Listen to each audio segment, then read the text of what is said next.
Where? Back to the future.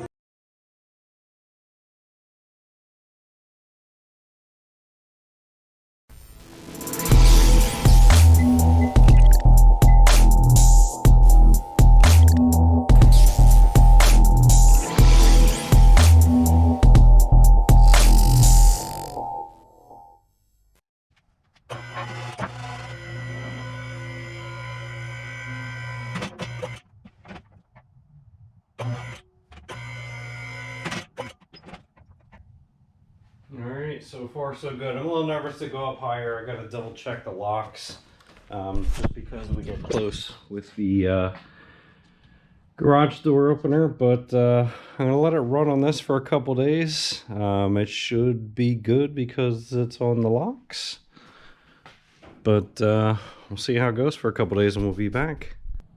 So not an ideal situation at all. Try to go up a little bit on the lift and start getting a little bit close till I got to the next latch. So this is where I'm going to keep it at for now. I already have the garage door opener coming in this week, and I'm just going to bite the bullet and make an appointment this week to get the garage doors done.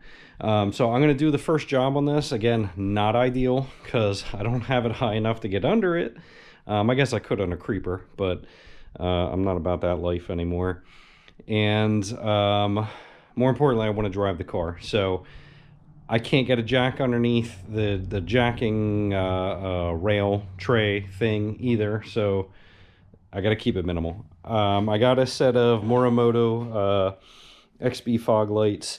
I want to get these wheel liners in because I haven't been able to drive the car because the wheel liners aren't in, and I don't want to kick up all the ducts. There's all kinds of duct work and shit. So where this is going to be a little difficult is obviously going to be on the wheel part. I can't get the car up to get the wheel well liner in, and I'm a little bit terrified, to be perfectly honest, to move the wheels just because of the experience earlier.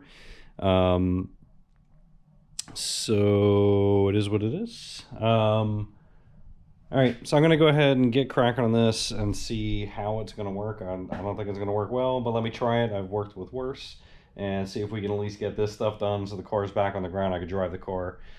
Springtime is here and there in Pennsylvania. I would like to start driving the car a little bit at least. And then again, I'm going to have to get it off the lift anyway for them to do the garage door opener. So that's my plan for today. Fingers crossed. We'll see if it goes with no hitches and that I can actually get my hands inside the wheel wells.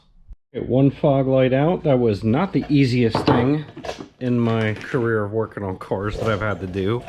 I was able to reach up underneath here and feel around with my fingers for the bolts. Not being able to look at it. Pulled them out, then I couldn't get it out. I had to drop it down behind the duct, kind of crawl underneath on my knees, drop it out the back. So fuck yeah, this is not going to be easy to do.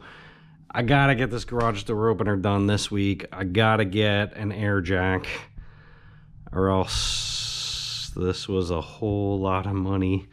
This was a whole lot of money for nothing.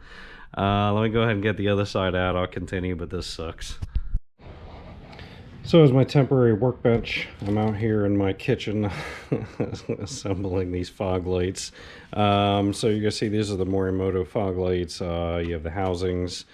These are to simulate the OEM housings with the tabs, mounting brackets, and then you bolt their projector into the back there with three bolts. This is the driver's side. Go ahead and get the passenger side together. Real easy, just screwing in 3 bolts. And then the challenge of trying to fish this thing in without scratching it. So I'll probably wrap it back up in the bubble wrap. And then hopefully that does the trick. So now you're going to see POV-ish what it's like to work around a shitty small garage with a 4-post lift. So I could have made it easier to move these ramps, but I'm lazy. So I am just not fat enough to get through there. And actually I have a little bit more space over here than what I did when I parked the car over here. But basically I have the ramps at knee level, and You can see I have the fog light wrapped up in its wrapper, and I'm going to go up from the back and slide it up through and get it into the channel. And just like that, I crawled underneath there, slid it up through. So yes, it does suck for now. However, this is still a shit ton better because the wheel, you're at eye level right now. So this wheel is at eye level. Center cap is about chest level. So this is still significantly better. Even as a worst case scenario, this is still significantly better than what it was with the quick jack. So quick jacks did me great for years, but again, this is just going to be better. Let me go ahead. Sorry I can't film this stuff a little bit better, but again, space and being able to get this in the air. Let me go ahead and get this fog light in. We'll go to the other side. We'll start buttoning stuff up. All right, just to give you guys a visual difference between the Morimoto and the OEM fog lights, you're gonna see these things look a lot more sleek. I wish they came out a little bit more flush to the bumper, but these should look pretty slick, and they should kick off a shit ton of light. Look at that nice clean line. So basically I had to let's see, we can get some light in here. So you're gonna see that plug in there, those two connectors. I just had to test because they are directional. So I had to figure out which way it worked, and now I'll go get the plugs and I'll plug them in and wrap everything up. So here's one thing I didn't anticipate with having a lift. So to be able to turn on the fog lights, I gotta have the car an accessory. I just found that out the hard way.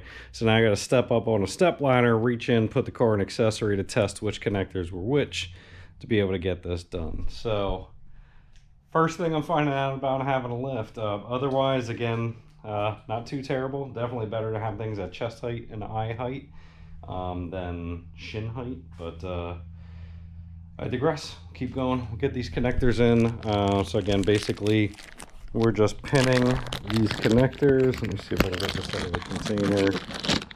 So we're just pinning this connector, get this push in the OEM connectors, and we're done. And we'll get the wheel liners back in and the brake ducts back together.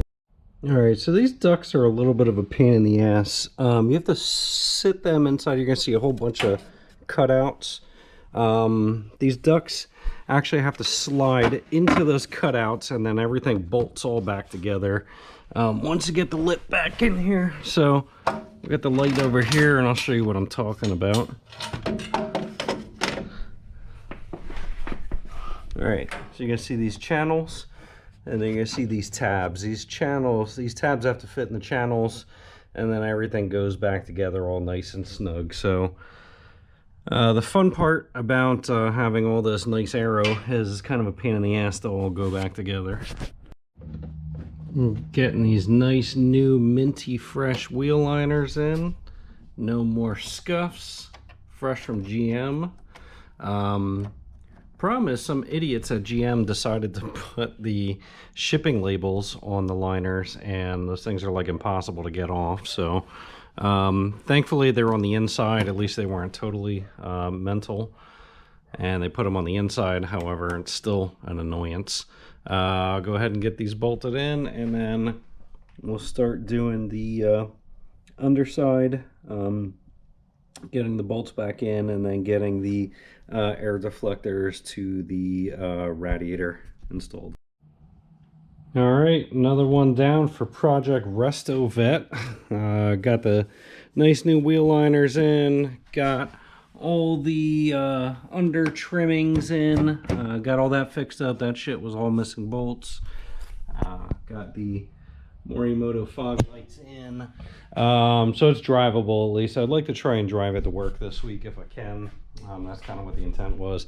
Next video is going to be putting the headers in. I didn't really intend on doing the wheel liners and the fog lights in this video, but I wanted to make it a decent video other than me almost losing my car off of the lift, and actually using the lift because I'm impatient. So that's why I turned into something else today. So I am going to do a little bit more cleanup.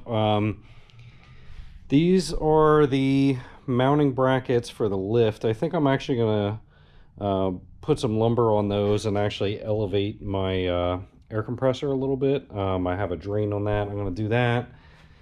And again, just some other knick-knack stuff around here. But again, even though it was not ideal, it was a shit ton better than working on quick jacks. And you can actually kind of see here, even standing up, these wheels are about gut level, so that's good.